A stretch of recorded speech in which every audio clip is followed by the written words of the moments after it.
Love is in the air. Everywhere I look around. Gatekeepers, Valentine's Day in Fairmont Crest was not for the weak.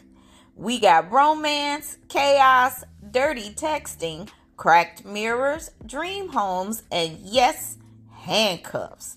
Let's break down all the love, lust, and legendary drama from beyond the gates.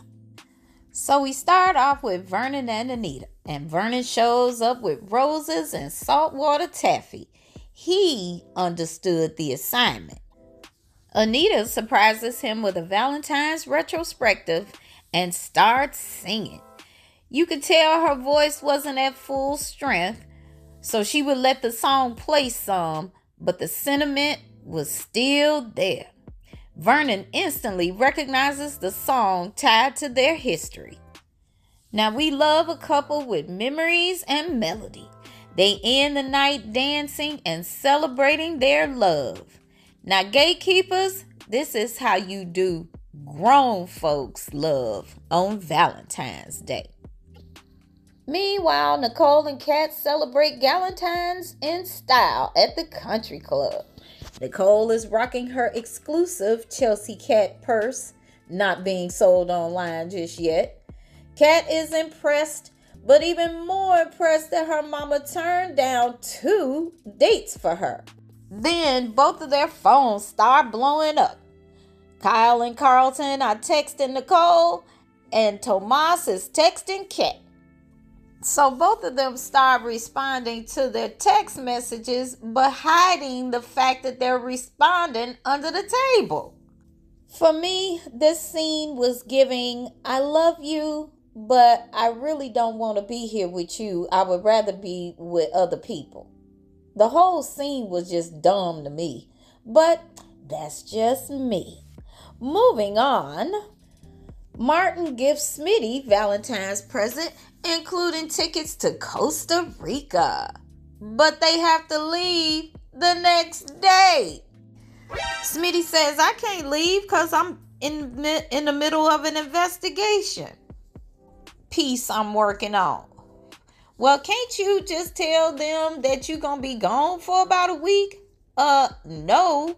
Well, this is the only time that we get to spend together before this election.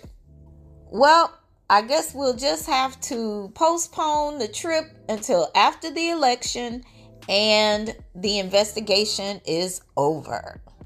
Now, over at the hotel, Bill shows up with what looks like every flower in Fairmont Crest. But Hayley, of course, was expecting something else more than just some flowers. She was like, what else you got? Then Bill surprises her with the deed to their dream home in St. Barths. Oh my gosh, Hayley is over the moon. He says he never gave up on the idea because he knew how much it meant to her. They seal it with a kiss, and that's how they ended their night together. Meanwhile, Joey comes home to a redecorated house. Flowers, or should I say rose petals, sprinkled everywhere, candles lit.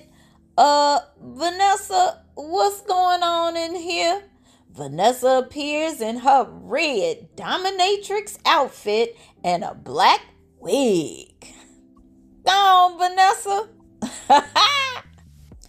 Vanessa says she is in control this night and hands him a blindfold. And he, of course, is like, I'm not putting this blindfold on. But eventually he does. Vanessa says this requires trust. She takes control, and then the next thing you know, the handcuffs come out, and she puts handcuffs on her, and of course he is like, I am not getting ready to be handcuffed. Just relax. I got you. I'm not going to do anything to hurt you.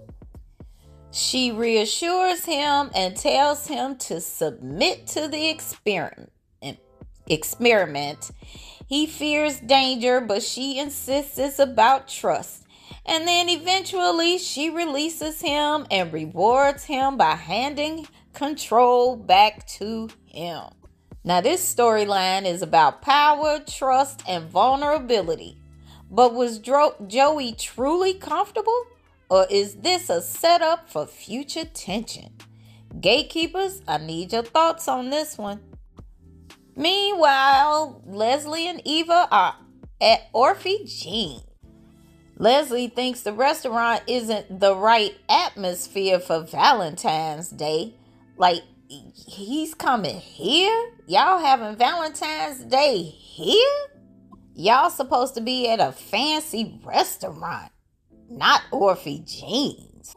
Then Isaiah walks in and gives Eva some flowers. Of course, Leslie is like, oh, please. He coming in here with these tired flowers. And where's the diamonds? Where's the jewelry? That's what you supposed to be getting. And Eva say, you know what? I'm like Mary J. Blige. And I'm searching for a real love. Someone to set my heart free. Real love. Leslie leaves disgusted in her daughter. Now, Isaiah says that he chose Orphe Jean's because it's meaningful to Eva. He values connection over flashy gestures.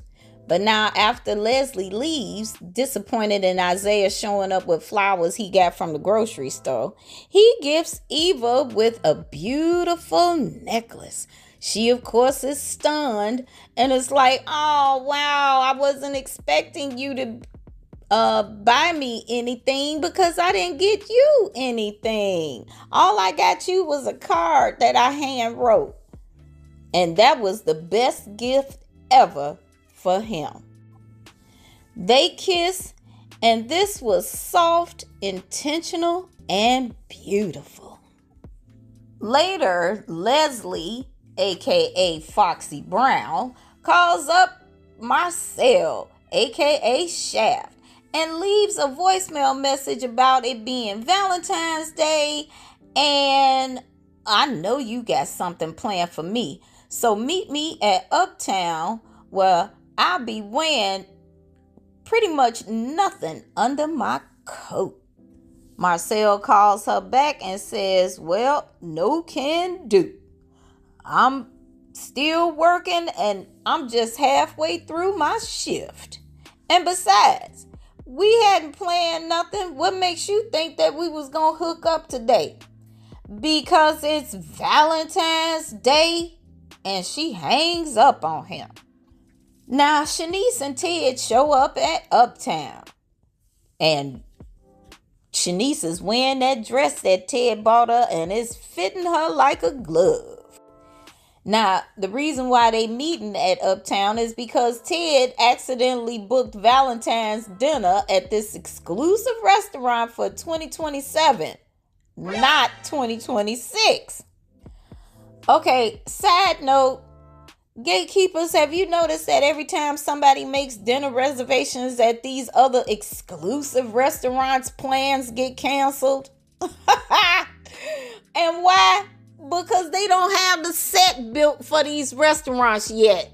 Okay, BTG, stop. Dani and Andre walk in discussing her modeling comeback. They see Ted and Shanice and exchange pleasantries.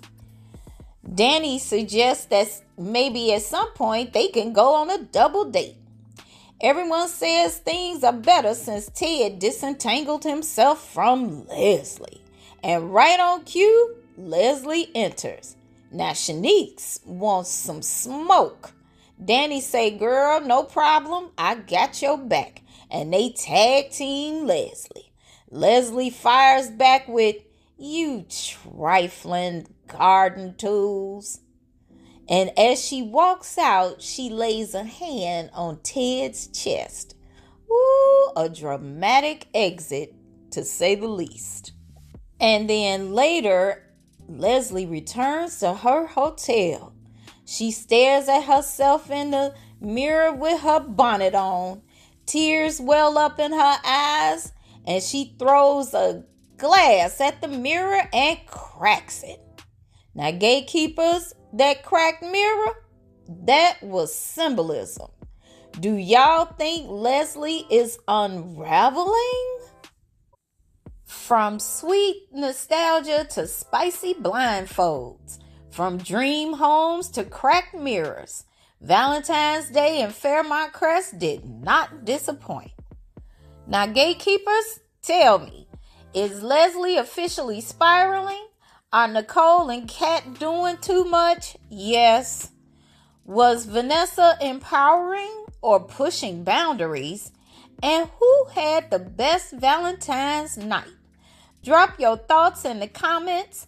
Like, subscribe, and join the weekly Soap Chronicles family.